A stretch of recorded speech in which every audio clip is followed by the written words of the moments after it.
This presentation gives an overview on the status of aquatic animal health management in Africa. The risks of aquatic animal diseases on the continent of Africa was previously low and largely associated with parasitic infestations or sudden water quality changes in water bodies. Reports of outbreaks of infectious diseases increased as fisheries and commercial aquaculture value chains began to expand, as did the volumes of transboundary and international trade in aquatic organisms.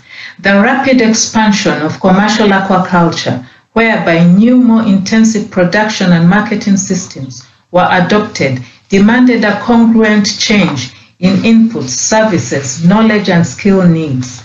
Unfortunately, the availability and accessibility to these for producers has been inadequate. Increased urbanization means more fish is being hauled over longer distances to get to the consumer from remote areas.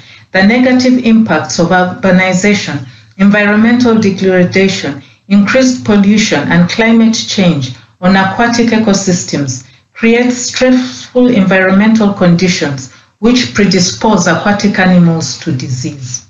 As a result, the risk for disease occurrence and spread has increased before biosecurity measures could be fully developed.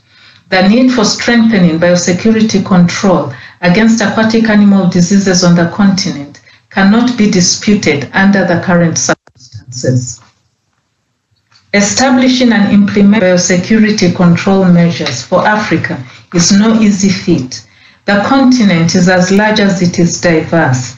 Africa's small-scale fisheries sector also reflects this diversity. The dominant players in this value chain are poorly capitalized and poorly skilled individuals who, despite the challenges they face, are able to collectively produce and distribute fish and fish products to the vast majority of Africa's households. This shows that a communication channel exists that permits the flow of goods and services across the value chain, a potential asset for biosecurity control. There are echelons of expertise and resources for various aspects of aquatic animal health existing in different departments. However, there is no established mechanism for systematically drawing upon these for biosecurity control. A low level of public awareness exists, whereby the public is often unable to correlate disease symptoms to the health status of fish or aquatic environments. When symptoms of disease occur, the public perceives them more within the context of fish quality for food consumption and market value. Thus, when cases occur, information is not relayed to the relevant authorities in time unless there is a catastrophe. The risk factors for the occurrence and spread of disease are equally diverse. The transboundary nature of Africa's ecosystems enhances the risk for transboundary aquatic animal diseases.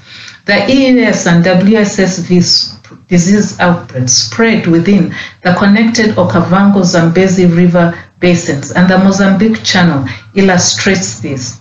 Most of Africa's major aquaculture species are indigenous. Thus, when diseases occur, both wild and farm species become susceptible.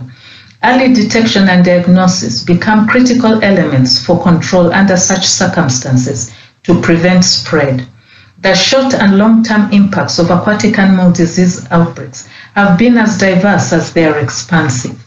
For example, studies indicate that as a result of EUS outbreaks, catches of some important food species among local communities have fallen, which is having a negative impact on under 5 nutritional status. Establishing an effective biosecurity control mechanism that is linked from the community right through to the national and regional levels with meager resources is a challenge. There is little doubt that diversity integration and cost effectiveness would be key elements for biosecurity measures to become functional and effective in Africa. This challenge defines the scope and justifies the relevance for developing innovative approaches tailored to meet Africa's needs. Several initiatives have been taken to strengthen biosecurity control. Given the challenge, the anchorage for these has been based on harnessing one of Africa's greatest strengths, the diversity of its social and political capital, to harmonize policy following the guidelines of the African Fisheries Reform Mechanism. The policy framework and reform strategy for fisheries and aquaculture in Africa and the 10-year Aquaculture Action Plan provide a framework for building capacity for biosecurity control in Africa. The results of an AU-IBA study, combined with experiences from the support given by FAO to SADC and experiences of Africa's regional animal health laboratory and epidemiology networks, informed the drafting of regional aquatic animal disease control frameworks for the Northeast, West, and Central Africa. The guiding principles and modalities for the development and implementation of each of these hinges on the ecosystem approach to aquaculture, One Health, building public awareness, establishing networks to foster linkages, communication, public and private sector participation, as well as regional centers of excellence. A 3-tier laboratory information management system that encourages community participation, similar to what is being advocated for in the animal health sector, was recommended.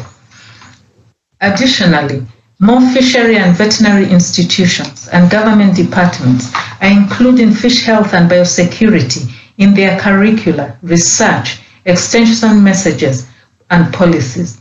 In the process, diagnostic capacity is gradually being improved. The major challenge moving forward depends on the degree to which resources and the public can be mobilized for investment and implementation.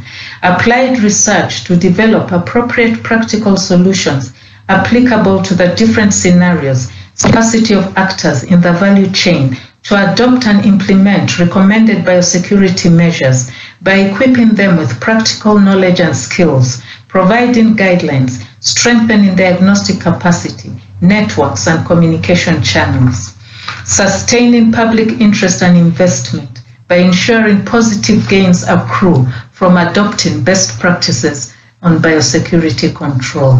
Thank you for your attention.